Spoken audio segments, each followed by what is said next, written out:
Hello everyone. रघुवर GK में आप सभी का स्वागत है। आज हम लोग सीटेट एग्जाम 2022 में पूछे जाने वाले सीडीपी अर्थात चाइल्ड डेवलपमेंट एंड पेडागोजी के टॉप 20 क्वेश्चंस का डिस्कशन करेंगे, जो आपके सीटेट एग्जाम के लिए काफ़ी इंपॉर्टेंट सेशन रहने वाला है। इस टॉपिक से आपके एग्जाम में कम से कम 3 से 5 क्वेश्चन पूछे जाएंगे, तो आप वीडियो को अंत तक देखें और वीडियो पसंद है तो चैनल को सब्सक्राइब जरूर करें ताकि आगे आने वाले क्लास का नोटिफिकेशन आपको मिलता रहे। तो चलिए आज का क्लास हम स्टार्ट करते हैं। हमारा पहला प्रश्न है, पीढ़ी दर पीढ़ी स्थानांतरित होने वाले गुणों को कहा जाता है। तो ऐसा गुण जो क्या होता है, माता पिता से उनके संतानों में ट्रांसफर होता है, ऐसे गुणों को क्या कहते हैं?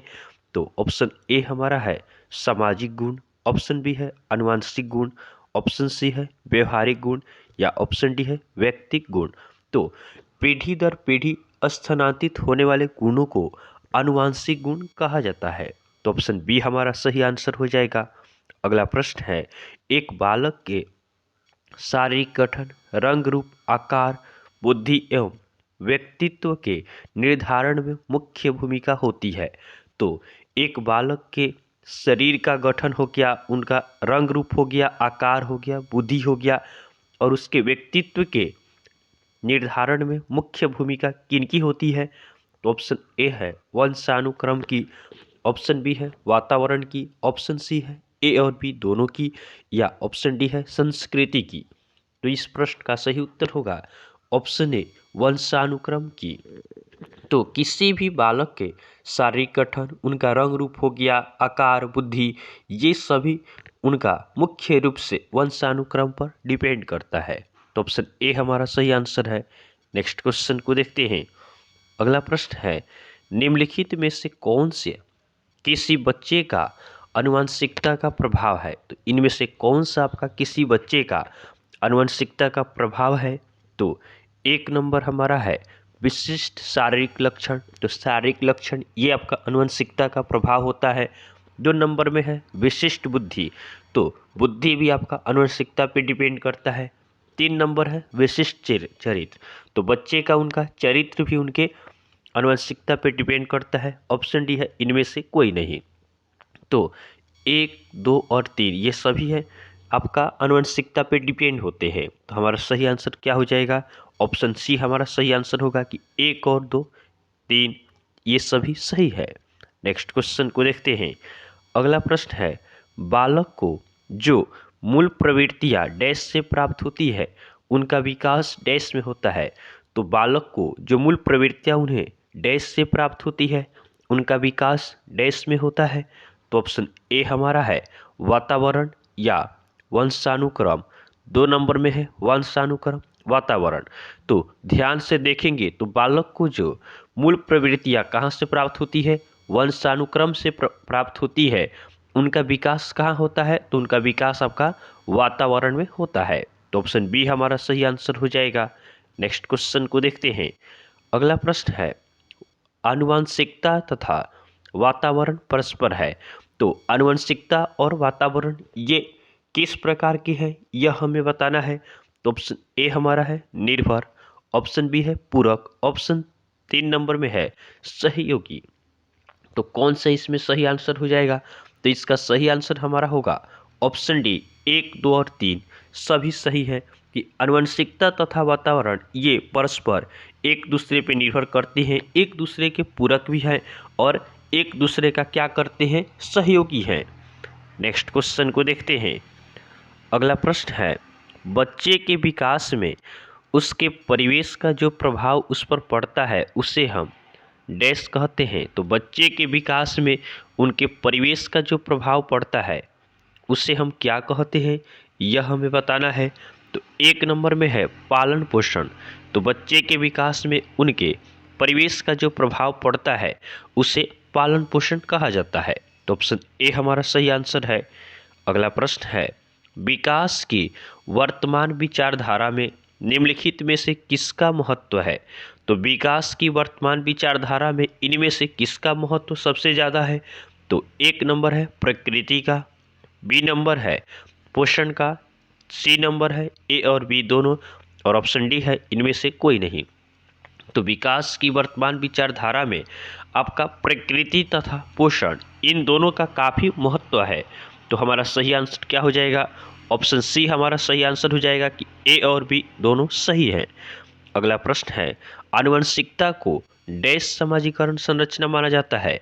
आनुवंशिकता को किस प्रकार का सामाजिक संरचना माना जाता है, यह हमें इसमें बताना है। तो ऑप्शन ए है गौण, ऑप्शन बी है गत्यात्मक, ऑप्शन सी है स्थिर और ऑप्शन डी है प्राथमिक। तो आनुवंशिकता को आपका गौण सामाजिक संरचना माना जाता है। तो ऑप्शन ए हमारा सही आंसर है। अगला प्रश्न है, निम्न में से कौन सा मुख्य रूप से आनुवंशिकता संबंधी कारक है? इनमें से कौन सा आपका मुख्य रूप से आनुवंशिकता संबंधी कारक है, यह हमें बताना है। तो ऑप्शन ए है आंखों का रंग, ऑप्शन बी है सामाजिक गतिविधियाँ। तो सामाजिक गतिविधियाँ यह आनुवंशिकता का कारक नहीं होता है। सी नंबर है समकक्ष व्यक्तियों के समूह के प्रति अभिमुति। तो ये भी आपका क्या है, आनुवंशिकता संबंधी कारक नहीं है। डी नंबर में है चिंतन पैटर्न। तो चिंता करना यह आपका आनुवंशिकता संबंधी कारक नहीं है। हमारा सही आंसर हो जाएगा ऑप्शन ए कि आंखों का रंग, यह क्या है, यह आपका आनुवंशिकता संबंधी कारक है। नेक्स्ट क्वेश्चन को देखते हैं। अगला प्रश्न हमारा है, निम्न में से डैश के अतिरिक्त सभी वातावरणीय कारक विकास को आकार देते हैं? इनमें से डैश के अतिरिक्त सभी वातावरणीय कारक विकास को आकार देते हैं, तो कौन सा इसमें से नहीं होगा? तो ऑप्शन ए है पौष्टिकता की गुणवत्ता, ऑप्शन बी है संस्कृति, ऑप्शन सी है शिक्षा की गुणात्मकता और ऑप्शन डी है शारीरिक गठन। तो इनमें से आपका शारीरिक गठन के अतिरिक्त सभी वातावरणीय कारक विकास को आकार देते हैं। तो ऑप्शन डी हमारा सही आंसर होगा। अगला प्रश्न है, डैश तथा डैश की विशिष्ट अन्योन्य क्रिया का परिणाम विकास के विविध मार्गों और निष्कर्षों के रूप में हो सकता है? डैश तथा डैश की विशिष्ट अन्योन्य क्रिया का परिणाम विकास के विविध मार्गों और निष्कर्षों के रूप में हो सकता है। तो ऑप्शन ए हमारा है वंशानुक्रम तथा पर्यावरण। तो ध्यान से देखेंगे तो इसमें से पूछा जा रहा है कि डैश तथा डैश की विशिष्ट अन्योन्य क्रिया का परिणाम किन किन की क्रिया के परिणाम स्वरूप आपका विकास के विविध मार्गों और निष्कर्षों के रूप में हो सकता है। तो इसका सही आंसर होगा ऑप्शन ए कि विकास तथा पर्यावरण की विशिष्ट अन्योन्य क्रिया का परिणाम विकास के विविध मार्गों और निष्कर्षों के रूप में हो सकता है। तो सही आंसर होगा ऑप्शन ए कि वंशानुक्रम और पर्यावरण इन दोनों के मिक्सचर का परिणाम स्वरूप क्या होता है, विकास के विविध मार्गों और निष्कर्षों का रूप होता है। नेक्स्ट क्वेश्चन को देखते हैं। अगला प्रश्न है, समाजीकरण का महत्वपूर्ण घटक है। तो समाजीकरण का मेन घटक क्या होता है? परिवार समाजीकरण का घटक है, समुदाय भी है, समाज भी है। तो हमारा सही आंसर क्या हो जाएगा? ऑप्शन डी हमारा सही आंसर होगा। नेक्स्ट क्वेश्चन को देखते हैं। अगला प्रश्न है, कूले द्वारा प्रतिपादित स्वदर्पण सिद्धांत के अनुसार समाजीकरण डैश पर आधारित है। तो कूले द्वारा प्रतिपादित स्वदर्पण सिद्धांत के अनुसार समाजीकरण किस पे डिपेंड करता है, यह हमें बताना है। इसका सही आंसर होगा ऑप्शन सी सामाजिक अंतःक्रिया।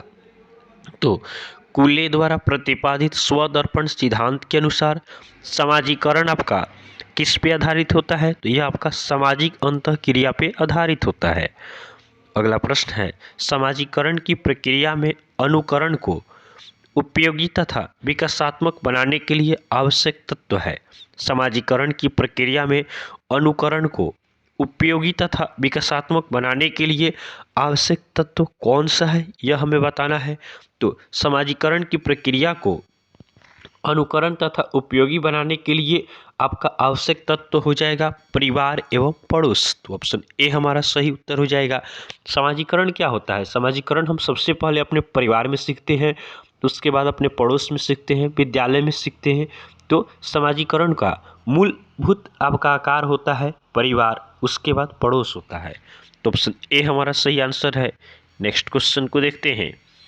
अगला प्रश्न है, निम्न में से कौन सा कारक बच्चों के समाजीकरण में महत्वपूर्ण भूमिका निभाता है?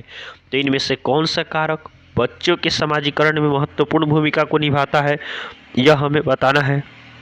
तो ऑप्शन ए है पालन पोषण, ऑप्शन बी है सहानुभूति, ऑप्शन सी है पड़ोस और ऑप्शन डी है उपरोक्त सभी। तो बच्चों के समाजीकरण में भूमिका निभाता है पालन पोषण, सहानुभूति, पड़ोस, ये सभी क्या करते हैं बच्चों के समाजीकरण में मेन भूमिका निभाते हैं। तो हमारा सही आंसर हो जाएगा ऑप्शन डी उपरोक्त सभी। अगला प्रश्न है बालक की समाजीकरण की प्रक्रिया कब प्रारंभ होती है। तो बालक में समाजीकरण की प्रक्रिया कब प्रारंभ होती है, तो यह प्रक्रिया आपका जन्म से ही प्रारंभ हो जाता है।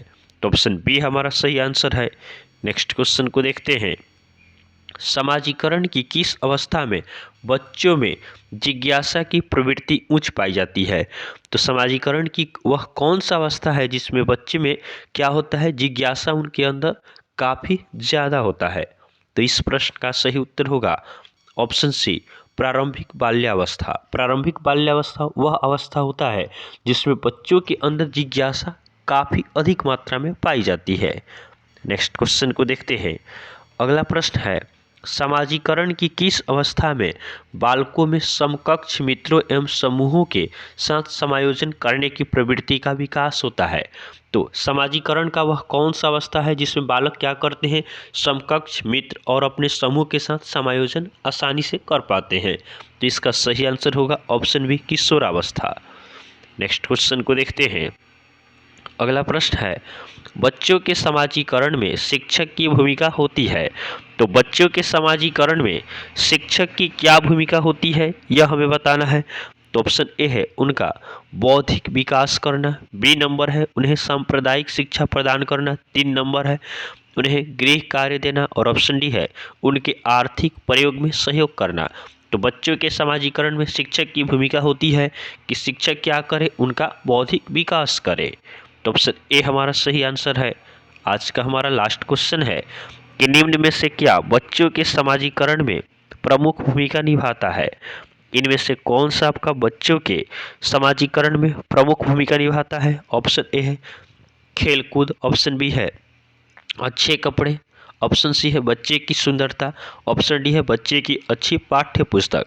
तो समाजीकरण की भूमिका इसमें से आपका कपड़ा नहीं निभा सकता है, सुंदरता भी नहीं निभा सकता है, बच्चे की अच्छी पाठ्य पुस्तक भी नहीं निभा सकती है, खेल कूद आपका क्या करता है, यह समाजीकरण की भूमिका काफ़ी ज़्यादा बढ़ाता है। तो ऑप्शन ए हमारा सही आंसर हो जाएगा।